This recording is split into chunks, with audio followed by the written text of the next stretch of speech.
Hello students, welcome to my channel omega study centre. हम अपनी cash book को कर रहे हैं। कैश बुक में हमने single column, double column, triple column कर लिया है। उसके बिना आज मैं आपको डबल कॉलम और ट्रिपल कॉलम में एक छोटा सा चेंज बता रहा हूँ। उसमें क्या करना है आपको, ये मैंने पहले इसीलिए नहीं बताया था क्योंकि मैं इसका स्पेशल अलग से लेक्चर आपको प्रोवाइड करना चाहता था, क्योंकि ये पॉइंट जो है जो मैं आपको बताने जा रहा हूँ आज इम्पॉर्टेंट है। वैसे मैंने टॉपिक में लिख भी रखा है इसे कि cheque received but not deposit into bank. अगर हमने चेक तो रिसीव कर लिया लेकिन उसे हमने बैंक में डिपॉजिट नहीं किया। पहले हम क्या कर रहे थे कि हमारी दो साइड्स हैं, एक डेबिट और एक क्रेडिट। अगर हमारे पास चेक आया, हमने ये मान लिया कि हमने बैंक में डिपॉजिट कर दिया, तो हमने सीधा उसे बैंक में पैसे को ऐड कर लिया। लेकिन अगर हमने डिपॉजिट नहीं करवाया, लेकिन सर हमने क्वेश्चन किए थे उसमें तो कहीं दिया ही नहीं हुआ था कि डिपॉजिट नहीं करवाया या डिपॉजिट करवाया, तो उसके बारे में मैं आपको बताता हूं कि हमें कैसे पता चलेगा। पहले तो कि अगर हमने चेक रिसीव किया लेकिन हमने डिपॉजिट नहीं करवाया, उसके बारे में हमें कैसे पता चलेगा। इन केस पहला केस क्या है कि अगर आपको दिया हो चेक रिसीव्ड फ्रॉम, कोई भी नाम ले लो, मोहित ले लेते हैं, फ्रॉम मोहित, मोहित से चेक रिसीव किया ₹10,000 and deposited next day in bank. हमने अगले दिन बैंक में डिपॉजिट करवाया, तो इसका मतलब सेम डेट को वो डिपॉजिट नहीं हुआ। इसी वजह से इसे हमने क्या मानना है, check received but not deposited into bank. या फिर सेकंड केस, अगर आपको दिया हो, क्या दिया हो कि हमें दे दिया कि चेक रिसीव्ड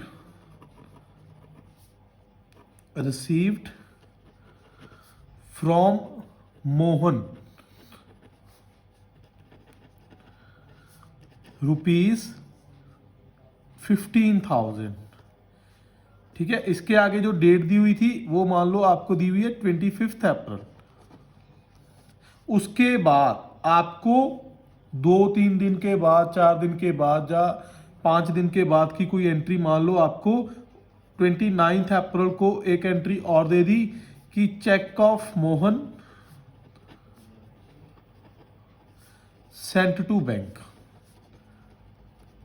मतलब हमें आगे की कुछ डेट्स में ये बताया हो कि वो जो चेक हमने मोहन से रिसीव किया था, तो उस चेक को हमने क्या कर दिया, उसको हमने बैंक में भेज दिया।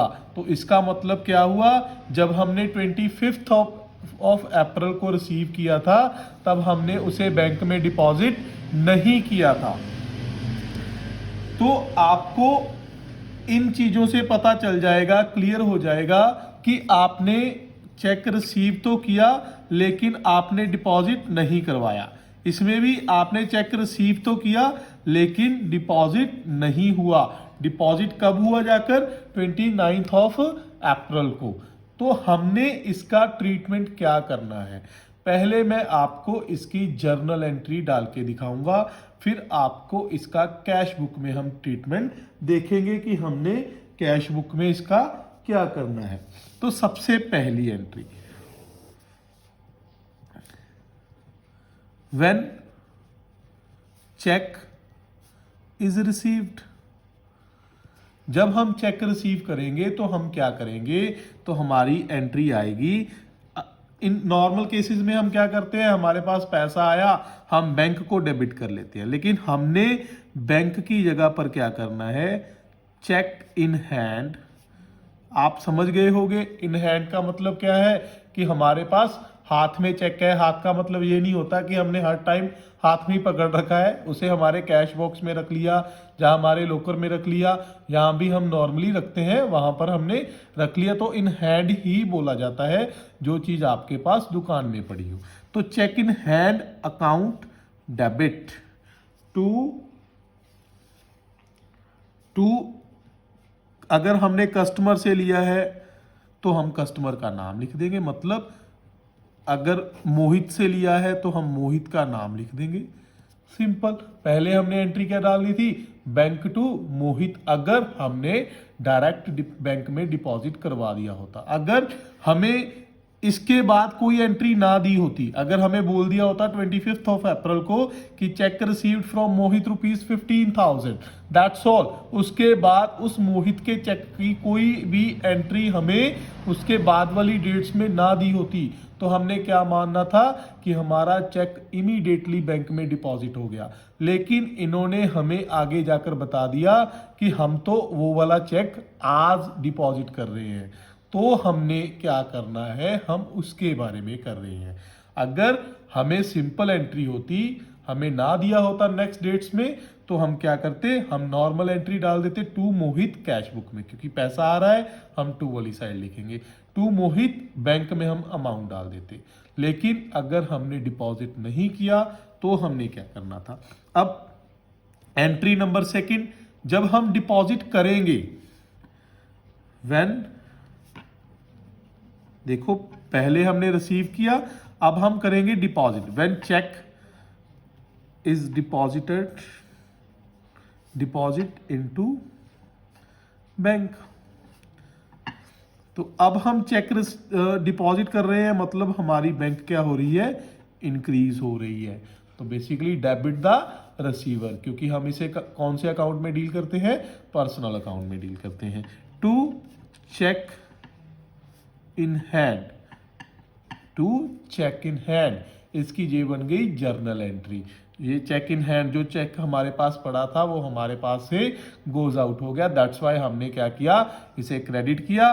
तो अब हमने देखो, आप अगर इसे एंट्री को अच्छे से समझो, चेक इन हैंड एक बार डेबिट किया सेम अमाउंट से और एक बार क्रेडिट कर दिया, दोनों डेबिट और क्रेडिट कैंसिल हो गए। हमारी एक्चुअल एंट्री क्या रह गई, bank account debit to customer, जो भी है, जो हमने वैसे डालनी थी, लेकिन हमने इस बार डिपॉजिट लेट किया था, इसी वजह से हमने ऐसी एंट्री को डाला। ठीक है, तो हमने इसमें करना क्या है, हमने इसमें समझना क्या है।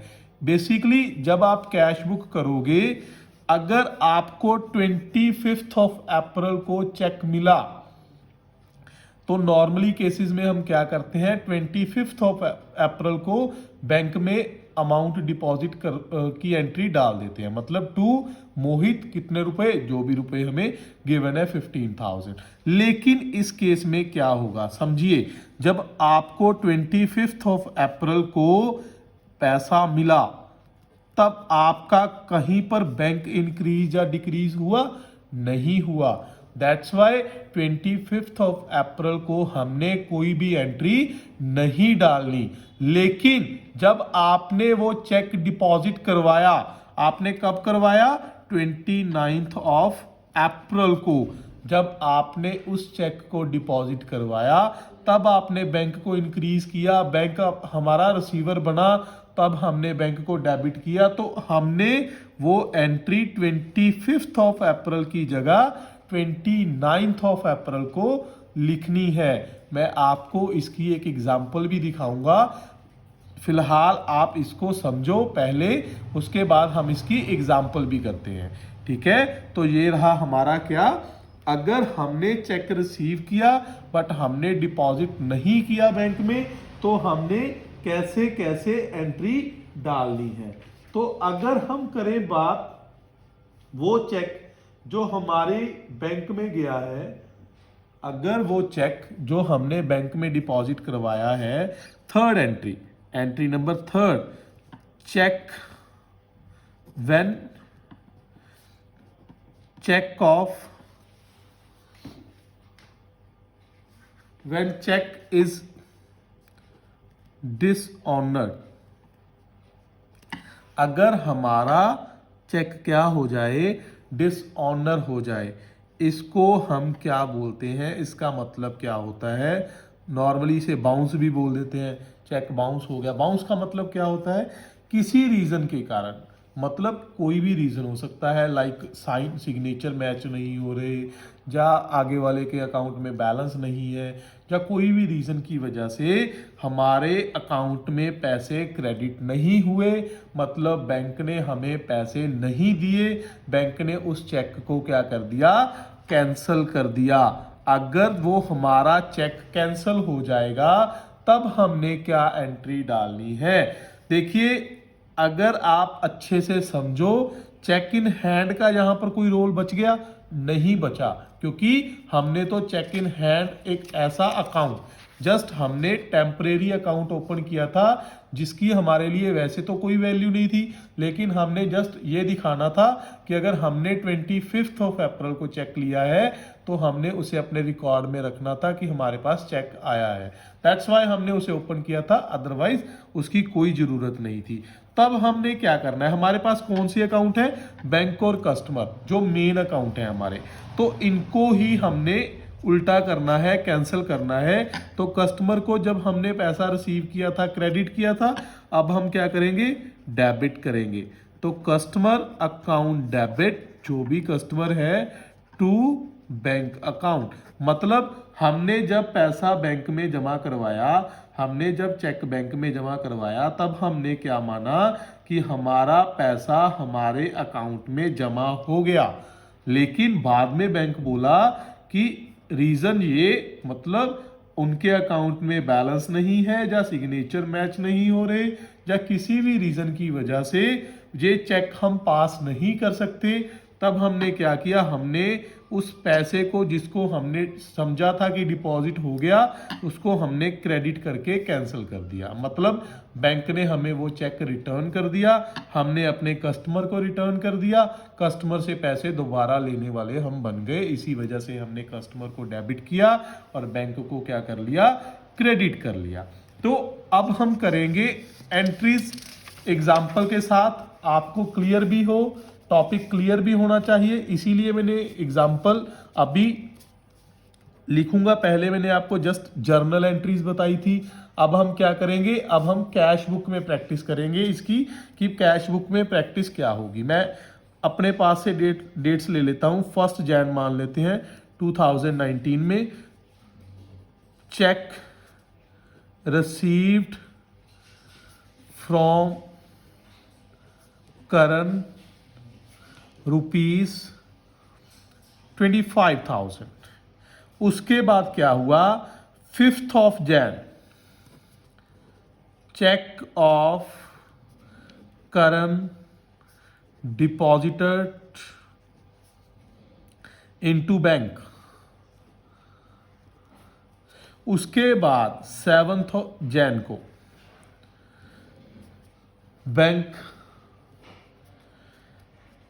Bank dishonour the cheque of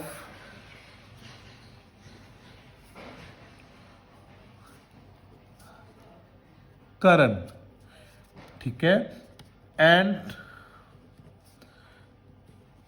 bank charges या डिसऑनर चार्जेस, कुछ भी आप बोल सकते हो, ₹100। इसका मतलब क्या होता है, बैंक ने जो मेहनत की, बैंक की एंट्री में एरर आया तो बैंक हमसे कुछ ना कुछ खर्चा चार्ज करता है कि आपने जो चेक दिया था उसमें आपने उस गलती की या कुछ भी किया तो मैं आपसे ये फाइन के रूप में पैसे लूंगा। उसे हम बाउंसिंग चार्जेस भी बोल देते हैं। वो ₹100 है, हमारे पास से चले जाएंगे। तो हमने क्या करना है, अब हमने कैश बुक में एंट्री डालनी है। मैं सिर्फ बैंक का कॉलम बना रहा हूं। बैंक का कॉलम इसीलिए बना रहा हूं क्योंकि हमने ये एंट्री सारी बैंक में ही करनी है ताकि अच्छे से जगह में बन जाए। तो पहले आएगी जैन फर्स्ट की, 1 जनवरी 2019 हमारे पास चेक रिसीव हुआ, उसके बाद हमने डिपॉजिट करवाया।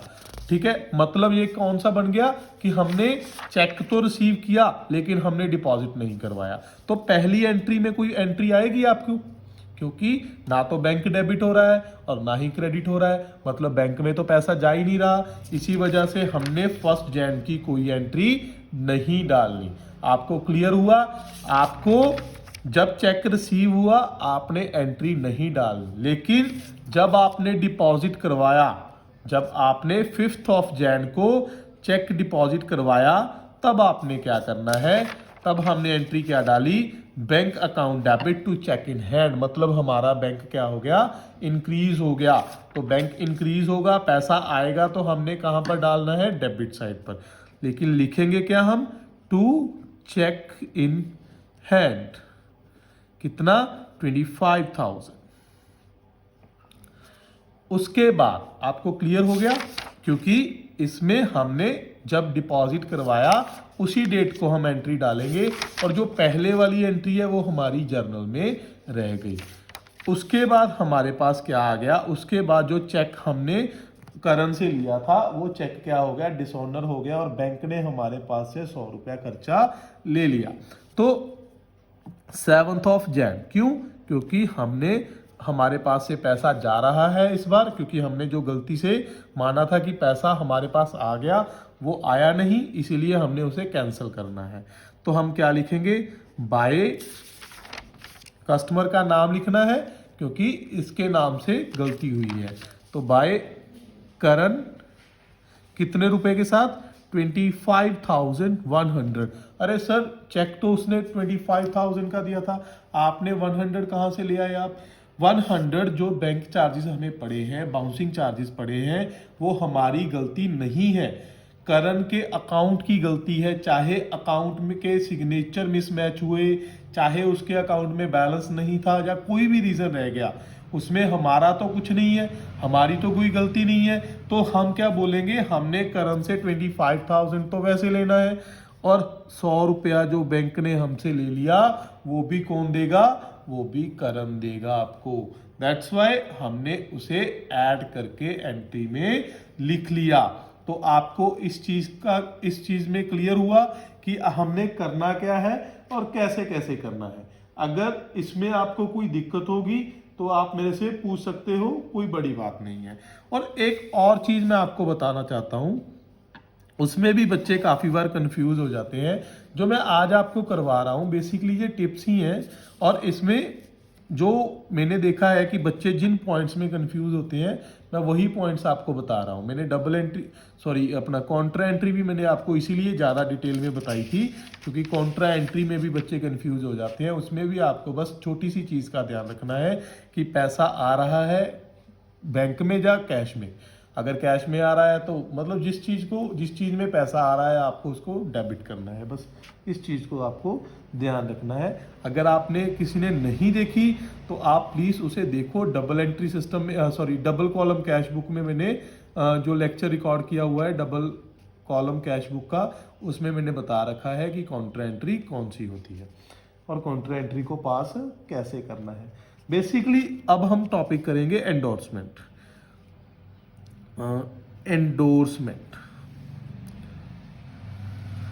एंडोर्समेंट का मतलब होता है ट्रांसफर हो जाना। मतलब मैं ए हूं, मैंने किसी बी से चेक ले लिया, मैंने सी को पैसे देने थे, मैंने वही चेक सी को दे दिया। समझे मेरी बात। मैं ए हूं, बी ने मुझे चेक दिया, बी वाला चेक मैंने किसको दे दिया, सी को दे दिया। यार तू बी से ही डायरेक्ट पैसे ले ले, बी के चेक में से पैसे तू कैश अपने अकाउंट में करवा ले, हमारा लेन देन खत्म हो गया।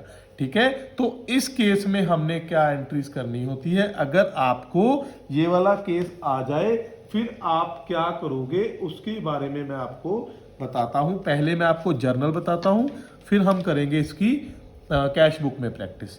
तो अगर आपको पहली एंट्री आई, मतलब अगर आपके पास चेक रिसीव हुआ, जब आपको चेक रिसीव हुआ तो आपने पहली एंट्री यही डालनी है कि check in hand to customer. लेकिन सर हमें कैसे पता चलेगा कि एंडोर्समेंट है। तो आपको जैसे मैंने यहां पर बताया वैसे ही एंट्री दी होगी, दोनों केसेस ऐसे ही होंगे।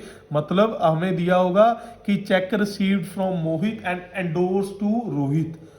मोहित से लिया हुआ चेक हमने रोहित को एंडोर्स कर दिया, या तो ऐसे दिया होगा या 1-2 डेट्स के बाद, 3 डेट्स के बाद, 4 डेट्स के बाद हमें वही एंट्री दी होगी कि check of the Mohit endorse to Rohit. मतलब हमें स्पेशली क्वेश्चन में मेंशन होगा कि हम इस चेक को क्या कर रहे हैं, एंडोर्स कर रहे हैं। तो पहली एंट्री तो यही रहेगी क्योंकि बैंक में तो डिपॉजिट हो नहीं रही, तो हम क्या लिखेंगे, check in hand to customer. जब हम चेक रिसीव करेंगे, check in hand account debit to customer.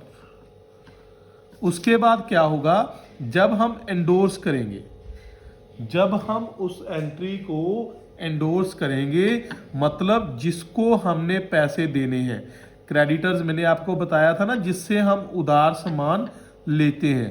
पहले हमने बैंक में डिपॉजिट करवाया था, इसीलिए मैंने यहां पर बैंक लिखा था। अब मैंने किसी को दे दिया चेक, तो मैं अब उसका नाम लिखूंगा यहां पर। तो मैंने यहां पर क्या लिखा, क्रेडिटर्स लिख लिया। क्रेडिटर लिख लो चाहे आप नाम, वैसे नाम आएगा अगर नाम गिवन है, अगर नाम नहीं गिवन तो आप क्रेडिटर लिखोगे।